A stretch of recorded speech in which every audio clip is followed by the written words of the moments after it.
सितंबर को जब पहला अंक निकाला था आजादी से पहले, 5 सितंबर का दिन था जिसको शिक्षक दिवस के रूप में मनाते हैं, तो उन्होंने अखबार के प्रथम पृष्ठ पर लिखा कि अखबार पढ़कर आप समझ जाएंगे इसे क्यों निकाला गया, मुझे बताने की जरूरत नहीं है। और आज सभी अखबार लिखते हैं निर्भीक और स्वतंत्र, तो नीचे निर्भीक नहीं है, स्वतंत्र नहीं है, तुमको लिखना पड़ता है। देखते हैं शुद्ध घी का दुकान, शुद्ध देसी घी का दुकान का है और अंदर विदेशी भी नहीं है। तो ये स्वतंत्र निर्भीक पत्रकारों को हम चुनौती नहीं देते, उनको हम दोष नहीं देते, वो तो नौकरी कर रहे हैं, उनका तो पेशा है, नौकरी छोड़ नहीं सकते। हर कोई बाबूराव पराकर बन नहीं सकता है, हर कोई बाल मुकुंद गुप्त बन नहीं सकता है, लेकिन हम में से कोई बाल मुकुंद गुप्त नहीं है, यह चिंता का विषय है। उस समय भी सभी कोई बाबूराव पराकर नहीं थे, पंडित सुंदरलाल सब कोई नहीं थे, वहां भी गिने चुने नाम हैं। पूरी स्वतंत्रता आंदोलन में 40 से 50 पत्रकारों के नाम आते हैं। 150 साल के स्वतंत्रता आंदोलन के संघर्ष के काल में 50 नाम। हम कुछ सालों तक पत्रकारों को डूज एंड डोंट्स कहना बंद करें, हम उनके मालिकों को पकड़ना शुरू करें। हमारी जो सभाएं होंगी उसके समाचार नहीं छपेंगे, जो बोलेगा उस पर 2 पत्रकारों को लगा दिया जाएगा। देखो बहुत आदर्श की बात करता है, थोड़ी सी पकड़ो, लंबा लिखो, इसके लिए हम तैयार हैं। मित्रों, राष्ट्र निर्माण सिर्फ कविता पाठ भाषणों से नहीं होता। यदि ऐसा होता तो देश को आजादी 1885 के बाद 4 साल के अंदर मिल गई। 3 दिन का कांग्रेस का जमबारा होता था, एक से एक विद्वान आते थे, इतने अच्छे स्पीच हैं कि हम 10 साल आगे बढ़कर भी दादा भाई नौरोजी ने जो स्पीच दिया हम दे नहीं सकते। लेकिन तिलक ने समा बदल दिया। ये लाल बाल पाल आए, कहे कि स्पीच तो देंगे, साथ साथ हम एक्शन में आएंगे। हम पॉलिसी ऑफ मेंडिकेंसी, भिक्षावृत्ति की नीति से नहीं चलेंगे, हम तुमसे वार करेंगे, युद्ध करेंगे। और युद्ध करने में अगर कांग्रेस के लोग सामने आएंगे तो उन्हें मारेंगे, ब्रिटिशर्स को तो मारना है।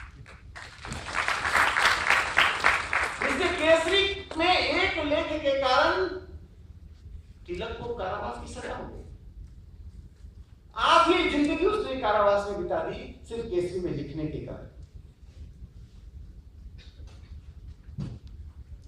केसरी को एक आदमी पढ़ता था, वो वाचन करता था, 50 लोग सुनते थे। हमें वह अखबार चाहिए।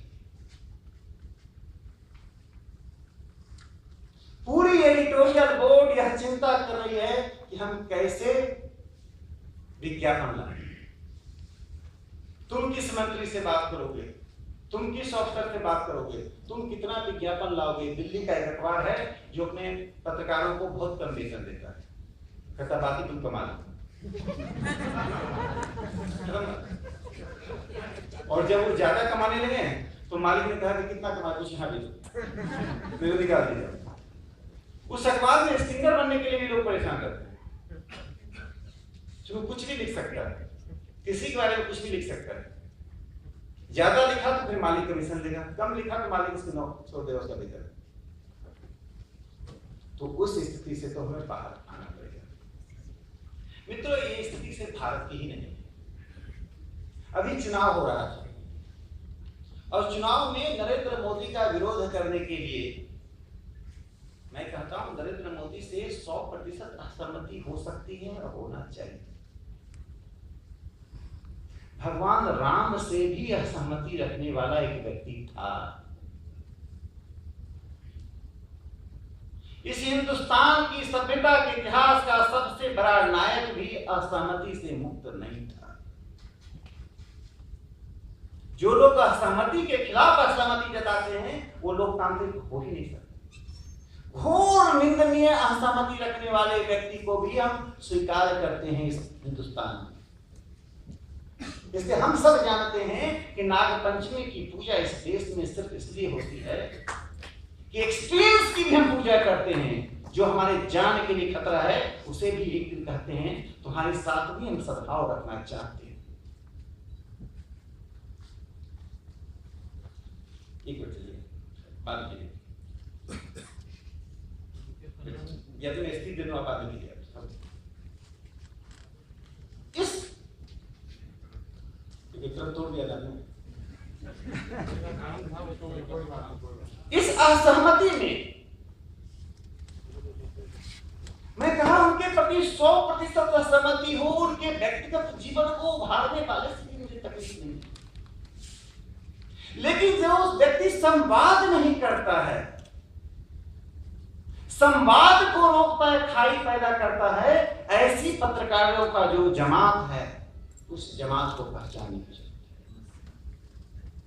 है। एक पत्रकार को मैंने लिखा उनके फेसबुक पर, आज आपको इकोनॉमिस्ट का थोड़ा मैगजीन बहुत अच्छा लगने लगा। आपको पता है इकोनॉमिस्ट कौन है?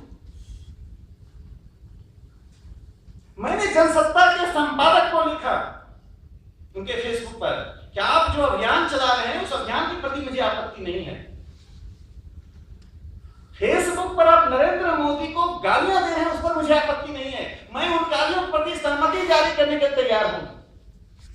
मेरी आपत्ति इस बात की है कि आप एक साम्राज्यवादी अखबार को उद्धृत करके उसके लेखों को प्रसारित कर नरेंद्र मोदी का विरोध कर रहे हैं। हमारे आंतरिक मामलों में पड़ने वाले इस नव साम्राज्यवादी ताकत times, news time, economist, New York times कौन होता है?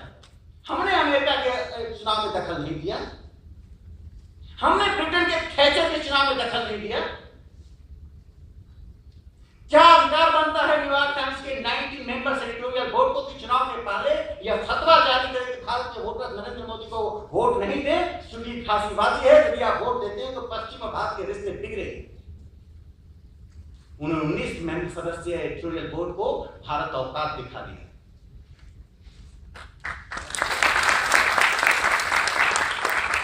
जब उनको लिखा तो उन्होंने जवाब दिया हम नरेंद्र मोदी के खातिर किसी से भी समझौता करने के लिए तैयार है। मैंने कहा आईएसआई से भी? तूने कहा हाँ। तो हमने कहा कि हम विदेशियों से लड़ने के लिए किसी का भी गर्दन काटने के लिए तैयार हैं। मित्रों, पत्रकारिता के स्वधर्म को पहचानना पड़ेगा।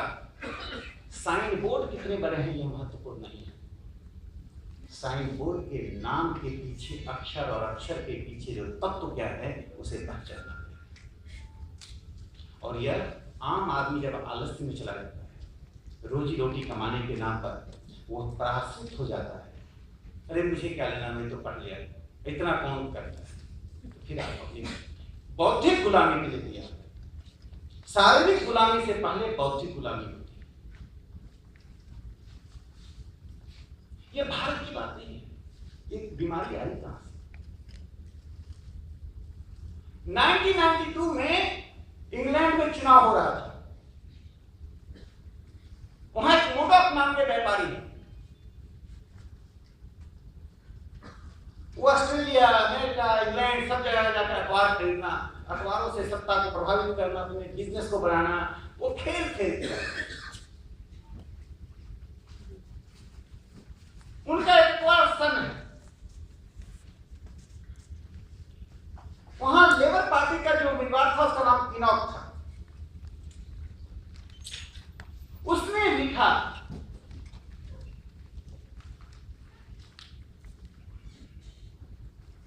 चुनाव से एक दिन पहले अपील करता है, अंडर कोट में उन्होंने उसके शब्दों को मैं कोट करता, आप किसको वोट देना चाहते हैं और प्रधानमंत्री बनाना चाहते हैं यह हम बताना नहीं चाहते।